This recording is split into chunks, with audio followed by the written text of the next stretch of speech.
நம்ம மதுரை மாவட்டம் உசிலம்பட்டி வட்டம் பேரையூர் தாலுகா எழுமலைக்கு அருகாமையில் உள்ள சங்கரலிங்கபுரம் கிராமத்திலிருந்து பாப்பநாயம்பட்டி, சங்கரலிங்கபுரம், சூளப்புரம், சிலாயபுரம் உட்பிரிவுக்கு அந்த எல்லாத்துக்கும் ஒருங்கிணைக்கப்பட்ட அந்த மலையை வந்து பல வருஷத்துக்கு முன்னாடியே வந்து 2 வருஷத்துக்கு ஏலம் எடுத்திருந்தாங்க. ஆனால் அதை குவாரி எடுத்தது 8 வருஷமாக எடுத்துட்டாங்க.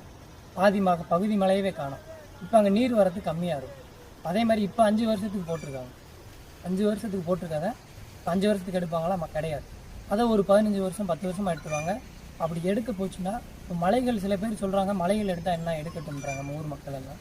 ஆனால் அந்த மலை வந்து ஆகச்சிறந்த ஒரு அந்த மலைகளில் என்ன பயன்கள் இருக்குன்னு பார்த்தீங்கன்னா, நுண்ணுயிர்கள் பெருக்கங்கள் இருக்குது, விலங்குகள் வாழும். முதல்ல நரி இருந்துச்சு, இப்போ எதுவுமே இல்லை. பன்றிகள் வாழும், நிறைய விலங்குகள் வாழும், பறவைகள் வாழும். இன்னும் நிலத்தடி நீர்களை சேமித்து வைக்கும். அந்த இப்போ பார்த்தீங்கன்னா பொதுவாக எல்லா ஊர்களில் வந்து ஓடை, ஊரணி எதுவுமே இல்லை. எல்லாத்தையும் மறைச்சிட்டு அதுக்கு மேலே சில இடங்கள் எல்லாம் பண்ணிட்டாங்க. அப்போ இந்த மலையிலேருந்து சங்கரலிங்கபுரம், பாப்பநாயம்பட்டி, அந்த ராமநாதபுரம், சூளப்புரம் இருக்கிற அந்த மலைகள்லேருந்து அந்த மலைகள் ஓடைகள் வழியாக வந்து ராமநாதபுரத்துக்கு கம்மாய்க்கு தண்ணி வந்து அங்கே கம்மாய் நிறையுது. அதே மாதிரி இந்த பக்கம் பாப்பநாயம்பட்டி, சங்கரலிங்கபுரத்துக்கு பொதுவான ஒரு கம்மாய் நிறைகிறது. அங்கே செல்லையாபுரத்தில் ஒரு ஊரணி நிறைகிறது. எல்லாமே இந்த மலையிலேருந்து தான் வருது. அந்த மலையை எடுத்தோம்னா எந்த தண்ணியுமே இப்போ நீர் வரத்துக்கு கம்மியாக நின்று போகும். பிறகு பார்த்தீங்கன்னா அந்த கம்மாயில், அந்த ராமநாத் கம்மாய்க்கு வந்து தண்ணி வருது. அந்த வீடியோ இந்த காணொலியில் கூட பாருங்கள், கீழே அந்த காணொலி ஓடிக்கிட்டு இருக்கும். அந்த ஈசப்பாறை மலையிலேருந்து வந்தவங்க ஈசப்பாறையில் அந்த தண்ணி ஓடும். நம்ம சங்கரலிங்கபுரத்து ஓடையில் போகும்.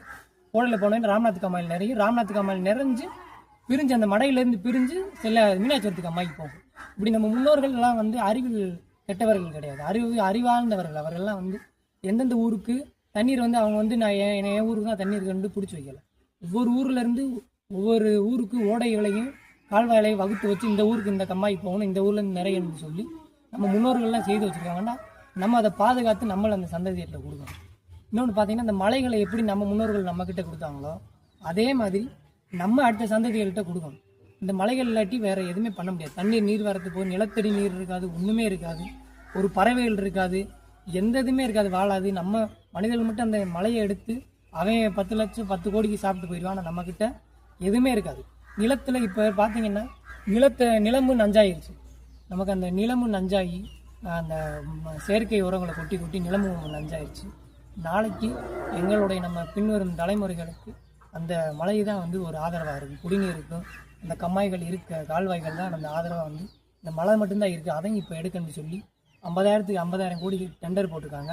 அங்கங்கே லஞ்சங்கள் கொடுத்து எல்லாம்